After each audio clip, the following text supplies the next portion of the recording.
Yo, what up, guys? It's your boy Chris Lethal. Welcome back to another video. Today we're going to be going over UFC OKC Du Plessis versus Usman. There's 12 fights on the card. Let's get right into it. Ezra Elliott versus Damian Anderson. Now I'm going to be blatant. I watched all of the fights I could find of Ezra Elliott on YouTube. There is incredibly limited viewing of his striking. So a lot of what I'm going to be saying is, speculative. He is really good. He's never left the first round in his professional career. I believe. Hold on, let me just verify that. Round one, yeah. So he went to round two in amateur, but professional career, very dominant. Trains with Sean O'Malley. He's like a prospect from that gym, Tommy McMillan style. Very good wrestler. Gets his takedowns whenever he wants, almost immediately, constantly. Has really good submissions, violent ground and pound. From what I saw, decent hands on the feet. He's powerful, but his bread and butter is his grappling. He's really dominant. He hasn't faced very little adversity when it comes to defensive wrestling. He's able to adjust, get his opponent down, and once the fight gets to the ground, no one really gets back up. He holds him down, he finds that submission. And he is very talented. I do favor him, and this is wrong. He's a lot taller than Damian Anderson. This is on short notice. Damian Anderson is much more of a finished product. Damian Anderson, elite jiu-jitsu. Really, really high level jiu-jitsu. Decent wrestling. Not as good as Ezra Elliott, obviously. But his striking is much more shown. He hits solid kicks. He has power in his hands, damaging body kicks. He whips the kicks at people. And he's very active in the jiu-jitsu world. He has a bunch of, if we go on his profile, he has a bunch of jiu-jitsu competitions. Yeah, right here on like UFC Invitational, a bunch of them. He's very good. He beat Isaac Thompson, who I think went to decision with Joe Henderson Burrito. Very good. There's not much to break down here, honestly. It's kind of just a whoever you prefer, whatever style you think is gonna win. And I'm gonna go with the wrestler over the jiu-jitsu guy because I think Ezra Elliott is gonna be the much more dominating guy in this fight. I think he's gonna be much stronger. He is much more a natural bantamweight than Damian Anderson is. I think Damian Anderson doesn't have to cut weight to make 135. I think Ezra Elliott does. So I think the strength advantage is definitely going to go to Ezra. I think Ezra's going to keep walking forwards. I think Damian's going to get tired. And I think the relentless pressure of Elliott, the wrestling upside, I think Damian will be way too comfortable off of his back. I think Ezra either wins by ground and pound or decision. Because I just don't see Ezra giving up a heel hook or a rear naked choke. I think he's too intelligent for that. I think his grappling IQ is way too high for Damian Anderson to find a quick submission. And I don't see Damian Anderson finding any success in the grappling or offensive wrestling. I mean, honestly, this is going to be about a 30-second prediction. I feel Diana Barboza should be ranked in the strawweight division. Anna Melissa, whatever her name is not good. She's just a brawler. She's very brawl centric. There's a reason she's a plus 330. She's pretty shit. Barboza is pretty talented. I'm gonna go Barboza by round two submission. RJ Harris versus Alvin Hines. A lot of people are hating on Alvin Hines. I think Alvin Hines is pretty good. And I was picking him to go to knock out Alan Fry Jr. But I really don't like the stylistic matchup for him. He's the much smaller opponent. He's 6'2". RJ Harris is 6'6". 6-inch reach advantage. And the main weapon of Alvin Hines is his really good wrestling, his relentless cardio, and he's pretty durable. But I think the durability factor is gonna be fading. One, he's getting a lot older. He's 34. He is coming off of a steroid pop. And I just think RJ Harris's physicality is going to be way too much for Hines. I think RJ could hurt him on the feet because of how hittable Hines really is. And I fear that RJ Harris is going to be able to get a standing gilly on Alvin Hines because Alvin Hines will probably shoot a panic takedown after getting hurt. And RJ Harris is so tall and has multiple standing gilly chokes. I could really see him locking that in. And on the feet, I just think Alvin's going to have a really hard time closing distance. So I'm either seeing a KO or a submission for RJ Harris. I think Alvin Hines would have found a lot more success against Alan Hines or Alan Fry, but sadly, he got pulled out and he had to go against a fucking giant. And I think it's gonna be a dominant performance from RJ Harris. I think Hines could probably find some success early, but as the fight draws on, I think RJ Harris's power and his size is just gonna be way too much for Hines to deal with. And I think we see an RJ Harris win. This is another fight that like almost zero breakdown needs to happen. Eldon Correa could be a ranked person right now. This fight makes zero sense. This is Stuart Nichols' last UFC fight for sure. He's been finished in all of his fights. No, he got decision by Lucas Braga, gillied by Aguilar, KO'd by Costa last round. Costa's incredibly high level. Costa actually beat Korea actually beat Costa pretty handedly in the second round. He's fast, he's incredibly dynamic on the feet. He has great submissions, great wrestling, incredibly well rounded. I think he should be in the rankings. Stuart Nichols should not even be in the UFC. I'm going Korea by round 1 or 2 KO. On to a fight that's actually competitive. And I'm going with the underdog here. I'm going with Felipe Franco to win by submission or KO. And that just simply is one Levi Rodriguez pop for steroids in Dana White's Contender Series. And they have a common opponent. What is it? Freddie Vidal. Oh damn, he's been very active. Very active since. Yeah. Franco had a very competitive fight against Mario Pinto, who is a very high level heavyweight fighter, in a weight class that he wasn't used to, and he was being out physicality because of how much smaller he is than Mario Pinto in that fight. And he had a competitive round. He took a round off Pinto. While Levi was getting wrestle fucked by Vidal until he found a lucky knee. I don't rate Levi too highly. Again, there's not much tape on him, but from what I watched, incredibly good striker. Not incredibly, he's a pretty high level striker. Fast hands, high volume, pretty durable. He has good counters, good kicking, all that good stuff on the feet. But he's very green. He's incredibly hittable. Chin is super high. And he has bad offensive wrestling, which is where I think Franco is going to capitalize in this fight. I have seen I've seen Levi get held against the fence for long periods of fight. I've seen him get taken down constantly by worse wrestlers than Franco, and be held down for long periods of time. They're similar sizes. I don't think the striking gap is going to be massive.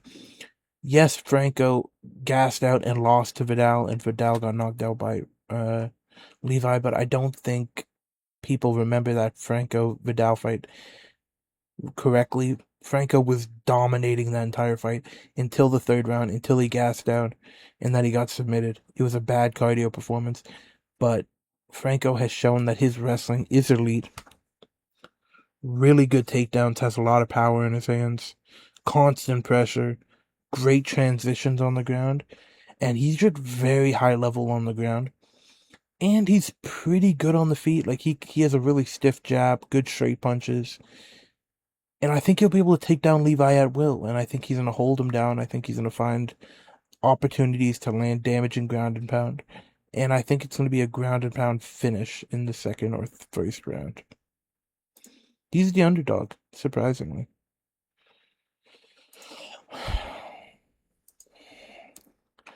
The Korean Tyson, Seok Hyeon KO versus Jean Paul.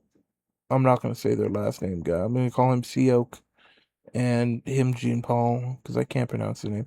Both of them very good win streaks, over 5-fight win streak. The Korean Tyson, Seok, I've yet to see anything of his striking. It's purely grappling. He's had uh 3 UFC fights, is it? 3 or 4? Yeah, he's had 3. Oh, okay. He's had 3 UFC fights, and they've all gone to decision.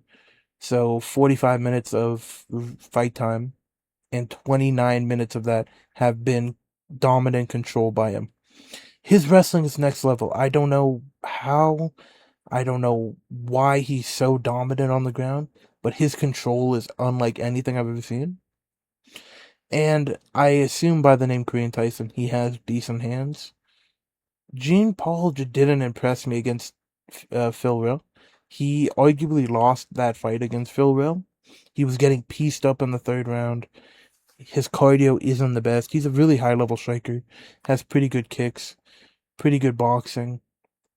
His wrestling, he has good offensive wrestling.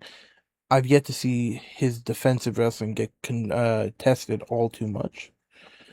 I mean, they're similar sizes, but I think the physicality advantage goes to KO. I just think he's gonna outdog Jean Paul. I think he's gonna hold him down. I think Jean Paul's gonna really have to fight for every moment of success. And I think he's just gonna get controlled for 15 minutes. I think it's gonna be a really boring decision for Seok. This is quick. I'm flying. I mean, there's 3 fights back to back, 1, 2, 3. That is probably gonna be 2 minutes each. Cause like, whew. Jose Delgado versus Austin Bashi. I don't think the odds should be as close as they are. Yes, Delgado had a very competitive fight against Philly. Was not a split decision. I think Delgado won that pretty soundly. And he arguably got robbed against Nathaniel Wood. Look at the height difference, guys. Austin Bashi is 5'6". Delgado is 5'11". And Bashi was getting his ass beat by Christian Rodriguez. Yes, he submitted John Yanis, but guys, it's John Yanis. I think Delgado wins this one by KO.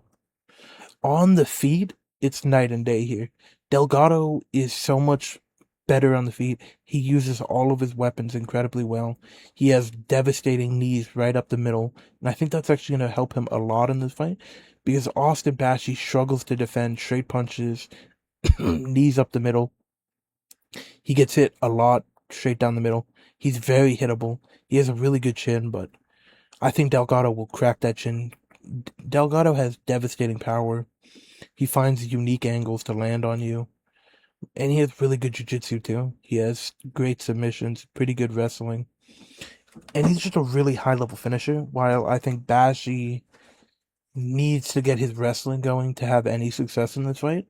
And I just doubt the ability of Bashi to get wrestling going against Delgado due to the range.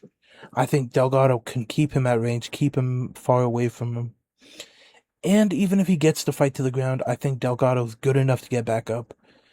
We saw that Bashi does struggle in the third round to keep his cardio up if he has to push a really high pace. I think Delgado's a better fighter. I think Delgado can throw high volume at Bashi. Yes, we haven't seen Delgado have the best cardio, but we also haven't seen Bashi have the best cardio. I think the competition definitely leans towards Delgado. fringe top 15 guy, one of the best gatekeepers in the division. Austin Bashi fought someone who could get released at any time, and Christian Rodriguez, who obviously is one of the best fucking gatekeepers in the UFC. This is a good fight. This is really competitive, but I think the height and the physicality and the strength advantage all go to Delgado. I think Delgado is in the rankings right now. I think he's number 15, and I think he keeps that. I thought he was going to get a better competition. Bashi's not ready for this. This is an unfair fight to him. I think he should have had a few more warm-up fights before fighting someone ranked. I'm going to go Delgado by KO.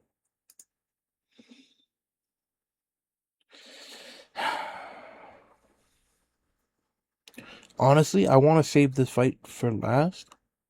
Not last. I'm going to save this fight because I want to quickly go over all three of these, and then I'm going to break down this one. Tabitha Ritchie's never getting picked by again. Literally every time I picked her, she's lost. She's good. She's like a pretty talented fighter. But Fatima Klein is like genuine championship material. She's incredibly well-rounded. Phenomenal striking, phenomenal grappling, really high level. Her only loss is to who? Jasmine Jasudavicius, one of the best fighters in the division, on the verge of getting a title shot. She's really high momentum right now. Everything that Richie throws at her, I think she'll be able to defend. I think she'll be on the front foot. I think she will just outclass Richie everywhere. And the size advantage, again, is a really bad thing for Richie in all of her fights. She's 5 inches shorter with a 6-inch reach disadvantage. I think Klein goes to decision dominantly, probably gets a knockdown in this fight. Richie has shown that she's a bit chinnable. I think Klein just dominates this from start to finish. I don't think Richie really finds a lot of success. Chase Hoop is going to dominate this fight. I think he can find a submission, or I think he can find control time. I think Chase Hoop is one of the best jiu-jitsu practitioners in the lightweight division. Yes, he's chinny, but I think Mitch Ramirez is shit. I don't think his striking is all that. I think he's being built up by people who are doing predictions a lot more because of the bad performances we've seen from Chase Hooper. It's really only the Lance Gibson one, because Alex Hernandez knocked out, what's his name? Diego Ferreira. And I really like Alex Hernandez. I think he's really talented. I think Chase Hooper is going to be able to keep it competitive on the feet. I think he's learning from his mistakes. He's only, 24 or 26? He's getting up there, but I think he's going to keep it competitive on the feet. I think he can use his length, which is not much, but it's something. And I think the forward pressure of Mitch Ramirez will get him in trouble, and I think Chase Hooper will be able to get him down. And yes, we've seen that Mitch Ramirez has really good defensive jiu-jitsu. He can defend positions, as we saw against Mike Davis, but he can't get up.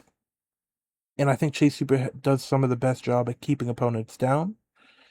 And I think he will be able to keep down Mitch Ramirez for 15 minutes. I think he either finds a submission or finds a good decision. I just don't rate Mitch Ramirez. Like, I think he gets cut after this performance. I think Chase Hooper is like a low lightweight. I don't think he's going to be ranked ever. But I think he's good enough to beat the likes of Mitch Ramirez. That Lance Gibson performance really did open my eyes to how shit Chase Hooper's chin is. But I don't see Mitch Ramirez cracking that chin. Yes, it concerns me that Chase Hooper is a minus 375 favorite. There's no world where Chase Hooper is like, I would struggle putting him at a minus 200 favorite with how bad he's looked in his recent performances. But this dude beat Jim Miller. This dude beat Clay Guida. This dude beat he beat fucking Santa. None of the fights. Yes, we've seen Mitch Ramirez go against Carlos Prates, Moises, and Mike Davis, really good high level people. But and he was a former welterweight. Going down in weight has never been good. You always look a bit slower. I think Chase Hooper will be faster. I think he'll be able to get the trips and throws. I think he wins this one by decision or sub. Mainly decision.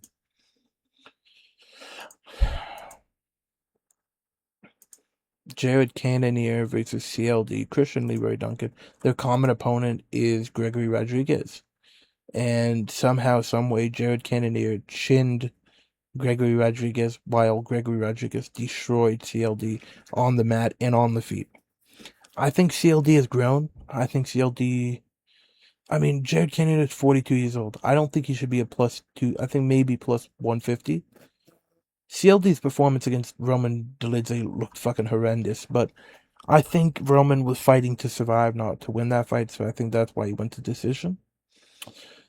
Jared Cannonier is really good. He's incredibly powerful, great boxing, but he just doesn't do enough. He's really hesitant at times, very patient, kind of lets the fight slip away. I think CLD is going to get taken down multiple times in this fight due to his stupid ass spinning attacks. I think he's going to throw a bunch of spinning attacks, get caught, get dragged down. But other than that, I just think CLD kind of dominates. I think the boxing's going to be competitive, but CLD is going to definitely and the more powerful shots. I doubt we see Jared Cannonier actually hurt CLD. I think CLD's just better. I think he's younger. His grappling's better. His striking is a lot better. He's going to be a lot faster. The size difference is not a lot, but it's still significant. 3 inches. I think we're seeing the last fight of Jared Cannonier, the last fight or one of the last fights. I think this is either this or his next fight is his last fight. There's a good chance he gets chinned in this fight. I think CLD wins this one pretty dominantly. Moving on to Tommy McMillan versus Alberto Montez. This is hard because I am a massive fan of Tommy McMillan. I picked him against David McGugan. Magoyan, whatever. And I actually want to see that fight. Can I click it? Hold on. I want to see what the odds were. Because if I believe, Tommy McMillan was an underdog in that fight. Was he an underdog? Yeah, slight underdog. I picked him to win that fight by decision. One of my favorite predictions. Tommy McMillan's fight IQ is low. And I think Alberto Montez will be able to capitalize on the wild striking of Tommy McMillan. The height difference is staggering. Where is it? 5'7", more like 5'6" to 6 foot. Massive height advantage for Tommy McMillan. So that also leans like the physicality and strength advantage all goes to Tommy McMillan. And I would say the straight up wrestling goes to Tommy McMillan. We've seen that Montez really doesn't have any offensive wrestling. It's mainly the front choke. And Tommy McMillan has shown that he's willing to break his own neck to get out of a front choke with that David Magoyan. But something else we saw in that fight is counter striking is very effective on Tommy McMillan. He got hit with a counter shot and put down, and then that's why that choke got locked in. And I think the Ricky Turcios fight that Alberto Montez had is a really good style for Tommy McMillan, like to practice for Tommy McMillan. Turcios is really wild, crazy wild striking, and he has really good jiu-jitsu. Montez was able to keep the pressure off of him with Turcios, land his counter strikes, kind of nullify the crazy ass style of Turcios, and hurt him, causing him to shoot in a takedown and find the submission. I think he does kind of the same thing here with McMillan. I think McMillan's going to be very wild to start. I think he's going to come out guns blazing. I think he's going to have a lot of moments of success in the early rounds. But I think at a certain point, I think the power of Montez is going to come through. I think he's going to land a lot of clean counters that Tommy McMillan will take at the beginning of the fight. But once it starts dragging on, we see Tommy get a little bit tired. I think the counter striking of Montez will be successful, and he will either chin Tommy McMillan or find a Darth choke, anaconda choke that Tommy McMillan will not tap in. He will go to sleep, I'm guessing. But I think the technical boxing of Alberto is going to be way too much for Tommy McMillan. But again, I mean, Tommy McMillan has a lot of wrestling. He's really good, really fast really fast, very powerful, good jiu-jitsu, great submissions. He's so good. Tommy McMillan is so good, but I think this is just a really bad stylistic matchup. I do agree with him being the favorite, though. It's not near even. I think he's Montez is like a plus 20, 125 now. Tommy's gonna have the physicality advantage. If Montez just lets McMillan back him up and dictate the fight, I think Tommy McMillan will find a finish. And if Montez is smart and circles well and counters when he can, I think Montez wins by KO. But I am leaning towards Montez by KO. Moving on to the main event. Dricus du Plessis versus Kamaru Usman.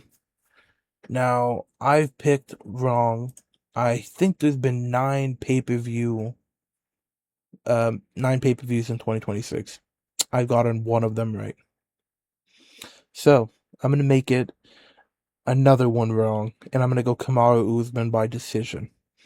I just can't pick I can't pick Dricus after that Hamzat performance, and after all of the clear evidence of Dricus being one of the worst defensive wrestlers I've ever seen. I've seen him drop himself on bottom multiple times. I've seen him jump off fucking top multiple times. I've seen him shoot a takedown and end up on bottom numerous times. And I don't think the striking gap is as bad as people are making it. I think the stiff jab will find its place on Dricus. The height difference is staggering. The just size difference, not the height, but the pure size advantage is never going to be there for Usman in this fight. Dricus is one of the bulkiest, strongest middleweights. And yeah, I think Dricus could knock out Usman, but I think Usman's just going to be able to get his takedowns and hold down Dricus. Yes, Usman doesn't have the same style as Hamzat in the grappling. Usman does give a lot more positions to be reversed and get up, but I think Dricus is not good at wrestling. I think Dricus is just a powerhouse. I think he has insane power, and I think he will put a lot of pressure on Usman. But Usman's so experienced. I think he will keep it competitive on the feet. I think the jab will be a big problem. I think Usman's gonna have a y'all must have forgotten performance. Because if Dricus beats Usman, I think this is Usman's retirement fight. Because, like, where does he really go after this? He can't find anyone. You don't want to try and build yourself up at 39. And he's 39 years old. It's hard to pick Usman in this one. But at the price tag that he is, what is he, a plus 275 on DraftKings? Look at the people he's lost to. Hamzat, Leon. 2 of the worst losses you could ever have. He was robbed of a draw against Hamzat. And it was one of the worst 10-8 rounds I've ever seen. He arguably should have won 2-1 against Hamzat. Dricus should have been fucking 50-40'd in that fight. It was a horrendous performance from Dricus. Sean Strickland, again, a common opponent. Kamaru Usman knocked out Sean Strickland early in their career. I just think Usman's wrestling threat is going to give Dricus a lot of problems. And I think he'll be able to get down Dricus at will. Yes, Dricus may get up, but Usman never gets tired. Usman's going to be able to chain wrestle for 25 minutes, while I don't think Dricus can get up and get back down and get back up for 25 minutes and keep that gas tank. He's always had a questionable gas tank. I think we see Kamaru Usman have a y'all must have forgotten performance and wins this by decision. If you guys disagree with my picks, please tell me in the comments below. Thank you for watching. Bye.